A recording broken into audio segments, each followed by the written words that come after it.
আজকে আমি কথা বলবো সায়াটিকা পেন নিয়ে।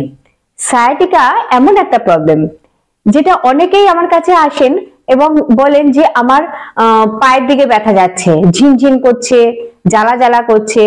অনেকে যেমন বলে এই থাইয়ের এখান থেকে একটা জ্বালা জ্বালা সেন্সেশন হচ্ছে।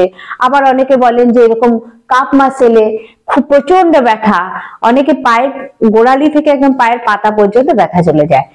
এইবারে অনেকে আছে যে কোমরে ব্যথা ফিলও করেন না, এরকমও বলেন যে আমার কোমরে কোনোই ব্যথা নেই, আমার যত ব্যথা পায়।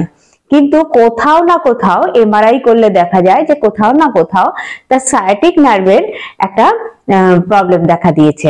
সেটা কোমরে যেভাবে হোক একটা কম্প্রেশন তৈরি হয়েছে, যার ফলে ব্লাড সার্কুলেশন সঠিকভাবে হচ্ছে না এবং সেখানে একটা সমস্যা দেখা দিয়েছে। তার বহিঃপ্রকাশগুলো এরকম হয় যে পায়ের পাতা ঝিনঝিন করছে, থাই মাসেল মানে জ্বালা জ্বালা করছে, ব্যথা করছে, কাপ মাসেলে প্রবলেম হচ্ছে, পা বাড়াতে পারছে না, একদম মনে হচ্ছে এরকম আঁকড়ে ধরে আছে। এরকমও বলে যে আমি পা একটা স্টেপ ফেলবো সেটারও আমার ক্ষমতা নেই, এরকম একটা সিচুয়েশনে চলে আসে। অনেকে একেবারে বেড রিটার্ন হয়ে যায়।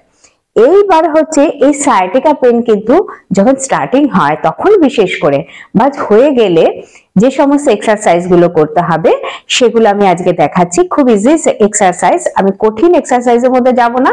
কেন কি, এটা যাতে সবাই বয়স্ক থেকে কম বয়সী যারা আছেন প্রত্যেকে যাতে এই এক্সারসাইজ গুলো করতে পারেন।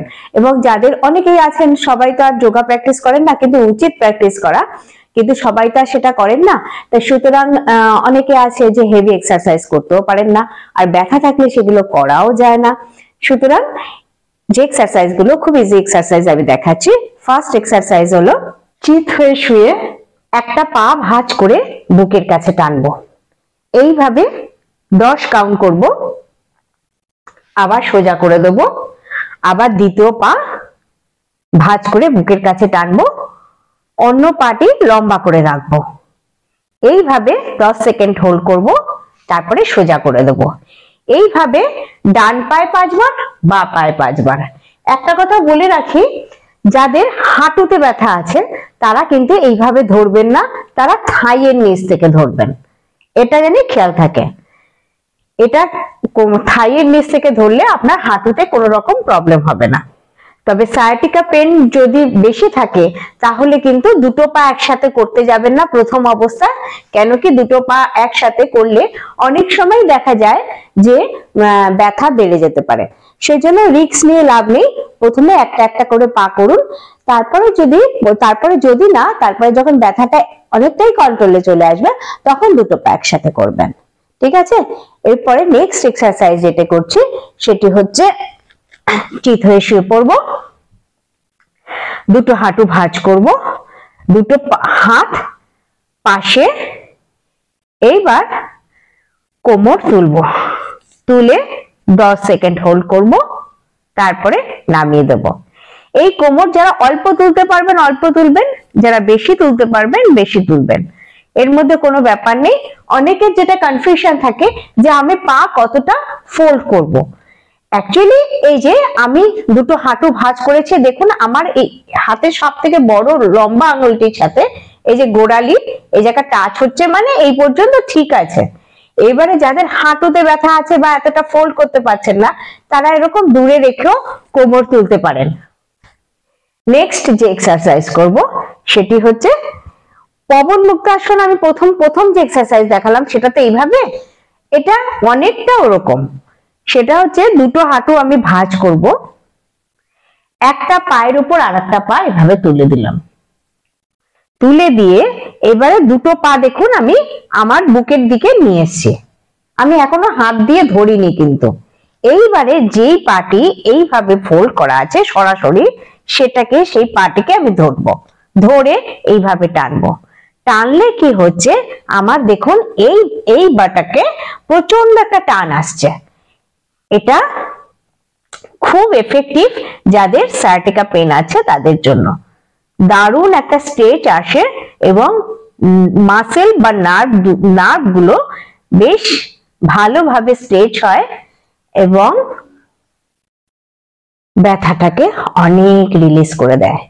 অ্যাকচুয়ালি আমি যেহেতু অনেকটা সময় স্কুটি চালাই, আমার চেম্বার তো বিকেল থেকে খোলা হয়, তো সকালের দিকটা আমি হোম ভিজিট করি। তো যা হোক, আমি সারাদিনে অনেকটা সময় যেহেতু আমার স্কুটি চালাতে হয়, তো আমারও কিন্তু সায়াটিকা পেনের একটু প্রবলেম আছে।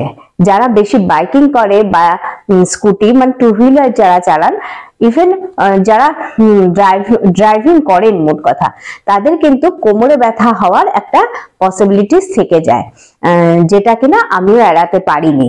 কিন্তু আমারটা কন্ট্রোলে থাকে এর জন্য, যেহেতু আমি রেগুলার একটা এক্সারসাইজের মধ্যে থাকি। তো আপনারাও করুন, আর আপনাদের ডেফিনেটলি প্রবলেম সলভ হয়ে যাবে। আচ্ছা, নেক্সট যে এক্সারসাইজ সেটি আমি করছি, এটাকে বলে ভুজঙ্গাসন। দুটো পা হাঁটু আমি একদম সোজা করে রাখবো। দেখুন, দুটো পা একদম পাশাপাশি সোজা করা রয়েছে, গ্যাপ দেব না, কেমন? পা দুটো একদম জোড়া করে রাখবো, আর দুটো হাত আমি এই কাঁধ বরাবর এখানে রাখলাম, আর চেষ্টা করব কনুইটা বডির সাথে যতটা সম্ভব রাখা যায় ততটা। এইবারে মাথার বুক আমি তুলবো, হাতের উপরে ওয়েট খুব কম থাকবে। দেখুন, এতটাই ওয়েট কম, মানে প্রেসার কম, যাতে কিনা আমি হাতটা এরকম তুলতেও পারছি, এতটাই। তার থেকে আরেকটু স্লাইড এই পজিশন পর্যন্ত তুলবো। এমন নয় যে অনেকের কনফিউশন থাকে যে আমি এতটা তুলছি না মানে হচ্ছে না, বা এরকম একটা কনফিউশন মোট কথা থাকে অনেকের। সেটা কোনো ব্যাপার না, আপনার করতে করতে চলে আসবে।